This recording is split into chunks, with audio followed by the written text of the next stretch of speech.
One of the biggest problems was, what do we do with all the nets that were recovered? There was a lot of net that was being stored at my house.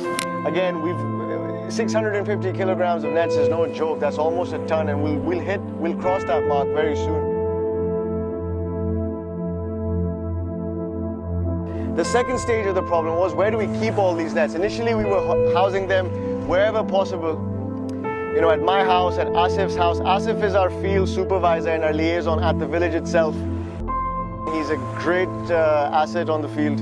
What we're trying to do now is we're building this shelter. We're building this storage shelter out of plastic waste, i.e. plastic bottles. And we can use this shelter to store the nets, getting the local skilled individuals together to make any kind of products that they can out of raw materials sourced from the village itself.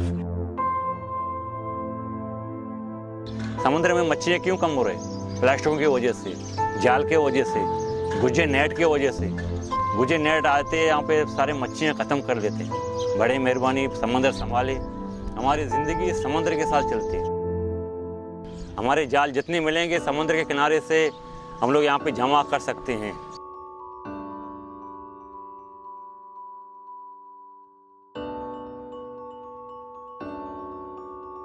Our brilliant plan is to use seawater instead of sand, because it would be easier to fill into the bottles, it would be cheaper, and there's a lot more of it available right across the road.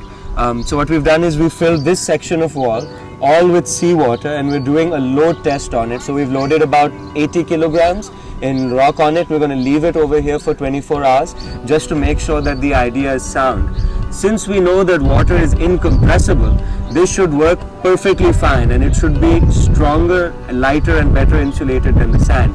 But just to make absolutely sure, we're doing a load test, and once this is over, we'll know that our brilliant idea is indeed brilliant, and then the structure shall rise out of the ground around us.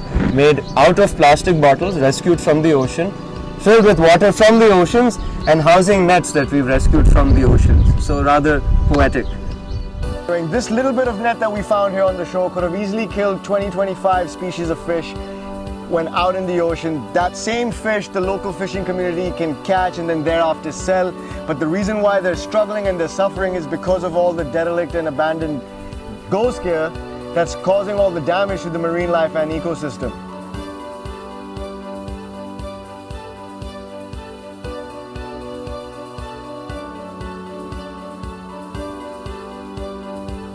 So do we know what an ecosystem really is? We need to ask ourselves that, because every single atom, every single element in any ecosystem is as significant as the other. And despite what role it plays, despite its magnitude, everything to do with this cycle of ghost gear, everything to do with our marine life over here and this village with the people that are living here, it's important to understand they're all connected.